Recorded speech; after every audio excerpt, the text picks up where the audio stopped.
Hello दोस्तों, आपके पेश खिदमत है एक नई कहानी जिसका नाम है जंगल का साक्षी। दोपहर ढलने लगी थी। छोटे से पहाड़ी कस्बे पर हल्की सुनहरी धूप बिखरी हुई थी।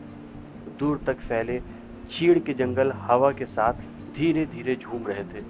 पक्षियों की आवाजें पूरे इलाके में गूंज रही थी। उसी कस्बे में रहने वाला 19 साल का आरव अपनी पुरानी डायरी और एक पेन लेकर घर से निकला।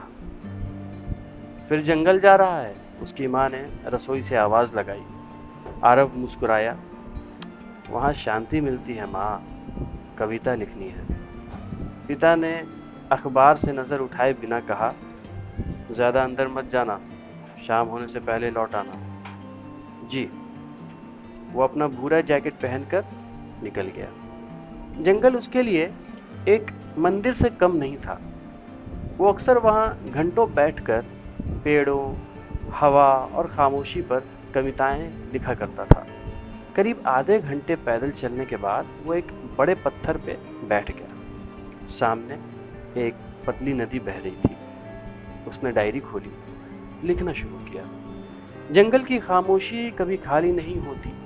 उसमें किसी अनसुनी आवाज की सांसें छिपी रहती है। वो अगली लाइन सोच ही रहा था कि खड़ खड़ झाड़ियों में से कुछ हिला। उसने सिर ऊपर उठाया। शायद कुछ हिरन होगा, शायद कोई हिरन होगा। वो फिर लिखने लगा। दोबारा आवाज आई, खड़ खड़ खड़। इस बार आवाज कुछ भारी थी, जैसे कोई इंसान झाड़ियों के बीच चल रहा हो। आरव ने धीरे से सिर घुमाया। झाड़ियों के पीछे कुछ दिखाई दिया। एक सफेद सा सिर, बिना बालों का, लंबी गर्दन, दो बड़ी काली आंखें। वो चेहरा बस एक पल के लिए दिखाई दिया और फिर गायब हो गया। आरव का पूरा शरीर जम गया। उसकी उंगलियों से पेन नीचे गिरा। दिल इतनी तेज धड़क रहा था कि उसे अपनी सांसों की आवाज सुनाई दे रही। कौन है? कोई जवाब नहीं, सिर्फ हवा। कुछ सेकंड तक वो वहीं बैठा रहा। फिर उसने खुद को समझाया, कोई जानवर होगा, डरने की बात नहीं है। लेकिन मन मानने को तैयार नहीं था। उसे साफ दिखाई दिया था, वो किसी जानवर जैसा नहीं था। वो धीरे धीरे उठ खड़ा हुआ, एक एक कदम आगे बढ़ाया। सूखी टहनियों पर पैर न पड़े इसलिए पंजों के बल चल रहा था। झाड़ियों तक पहुंचकर उसने कांपते हाथों से शाखाएं हटाई।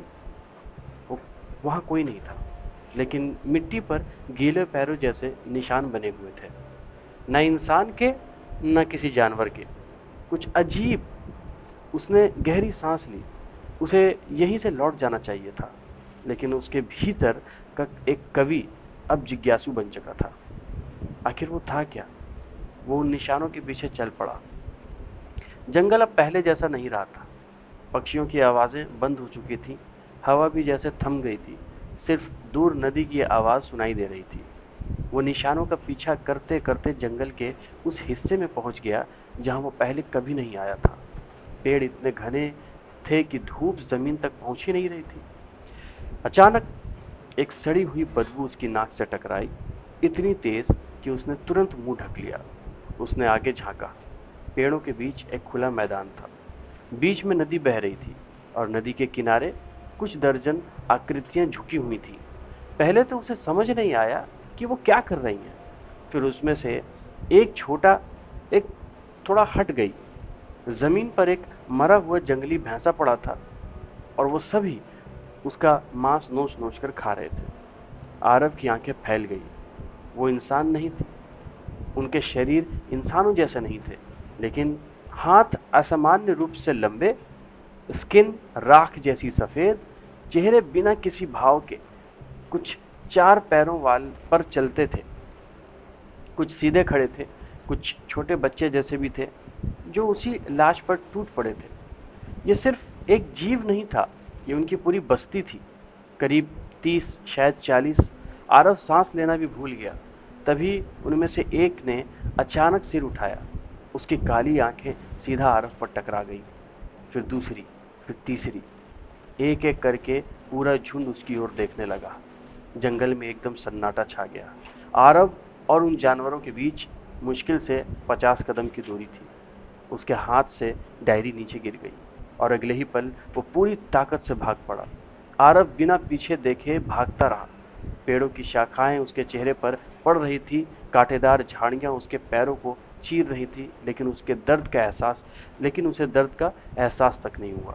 उसके पीछे उसे ऐसा लग रहा था जैसे कई पैरों की आवाज उसका पीछा कर रही हो। धप धप धप। उसने एक बार पीछे मुड़कर देखने की गलती की। पेड़ों के बीच कुछ सफेद आकृतियां तेजी से दौड़ती दिखाई दी। वो इंसानों की तरह नहीं दौड़ रही थी, कभी दो पैरों पर तो कभी चार हाथ पैरों पर। आरव की रूह कांप गई। उसने अपनी पूरी ताकत पैरों में झोंक दी। कुछ देर बाद जंगल का घनापन कम होने लगा। दूर कस्बे की पहली सड़क दिखाई दी। जैसे ही वो आबादी में पहुंचा, पीछे की सारी आवाजें अचानक बंद हो गई। उसने हाँफते हुए पीछे देखा। जंगल शांत खड़ा था, जैसे वहां कभी कुछ नहीं था।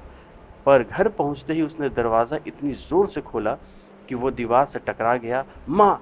उसकी आवाज सुनकर पूरा परिवार बाहर आ गया। माँ घबराकर उसकी ओर दौड़ी। क्या हुआ? आरव की सांसें अभी भी बेकाबू थीं। जंगल में वहां वो पिता ने उसके कंधे पकड़े। पहले सांस ले।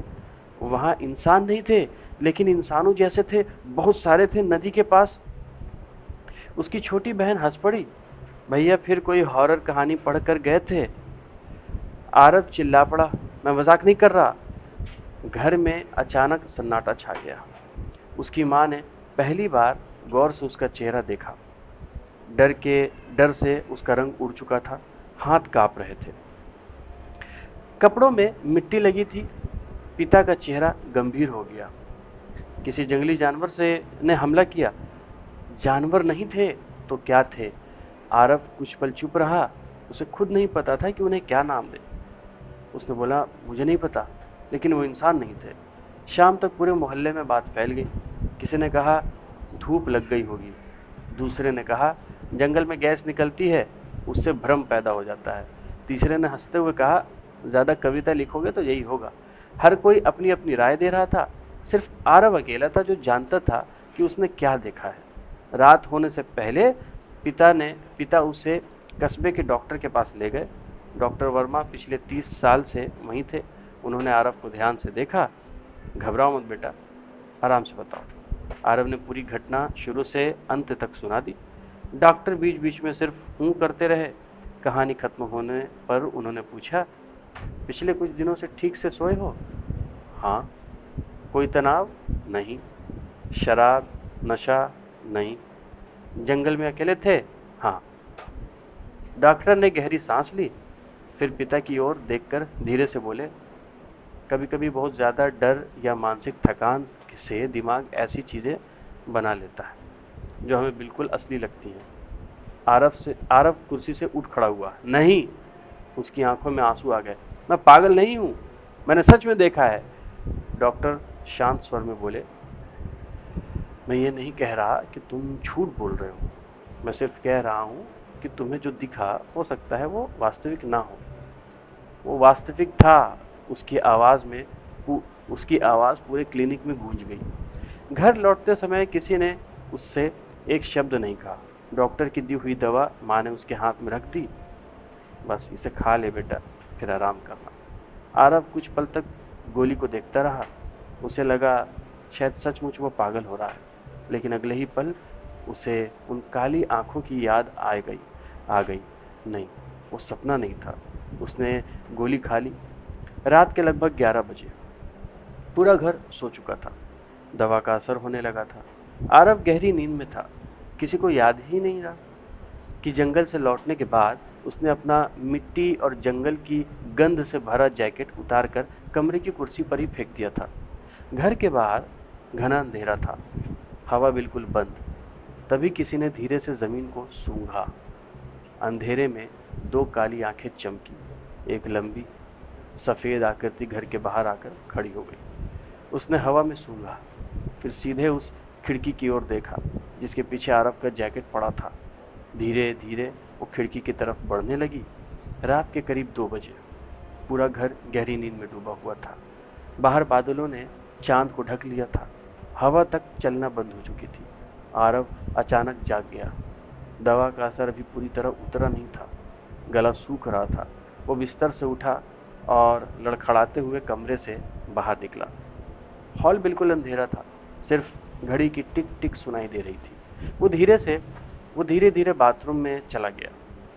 दरवाजा बंद किया, नल खोला, ठंडे पानी के छींटे चेहरे पर मारे। उसी वक्त उसे बाहर कोई हल्की सी आवाज सुनाई दी। टक, जैसे किसी ने लकड़ी के फर्श पर पैर रखा हो। उसने सोचा शायद पापा होंगे। वो फिर चेहरा धोने लगा, तभी धड़ाम, घर के बाहर वाली खिड़की का शीशा टूटने की आवाज आई। आरव एकदम रुक गया। कुछ सेकंड तक पूरा घर फिर शांत हो गया। उसने दरवाजे की ओर देखा, पापा? कोई जवाब नहीं। फिर माँ की चीख पूरे घर में गूंज उठी। आरव के हाथ से मग गिर गया।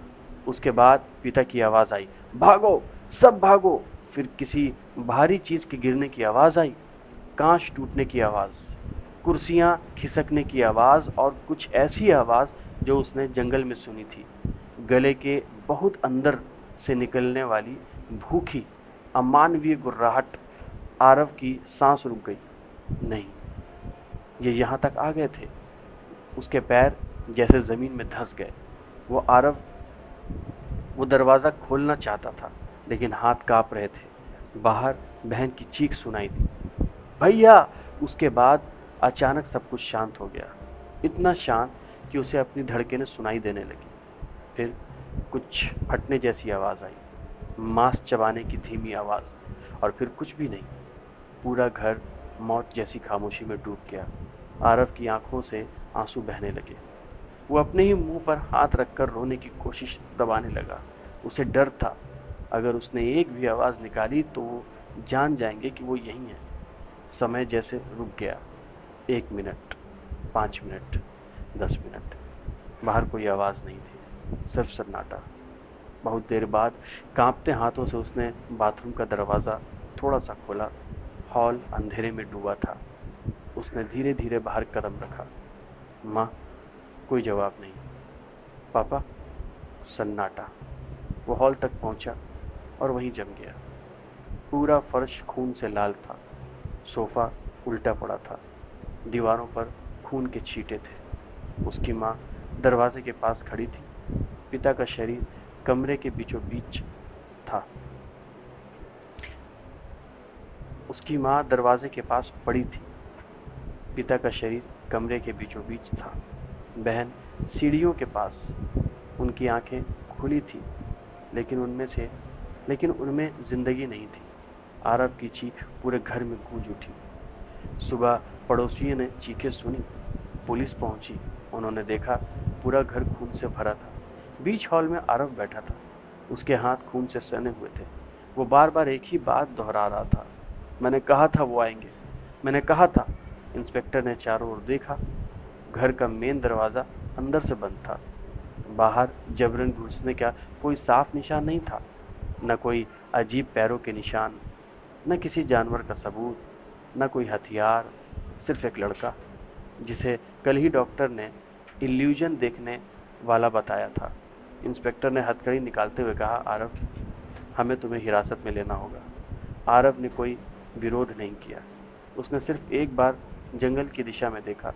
उसे ऐसा लगा दूर पेड़ों के बीच दो काली आंखें उसे देख रही हैं। फिर वो अंधेरे में गायब हो गई। पुलिस की जांच कई दिनों तक चलती रही।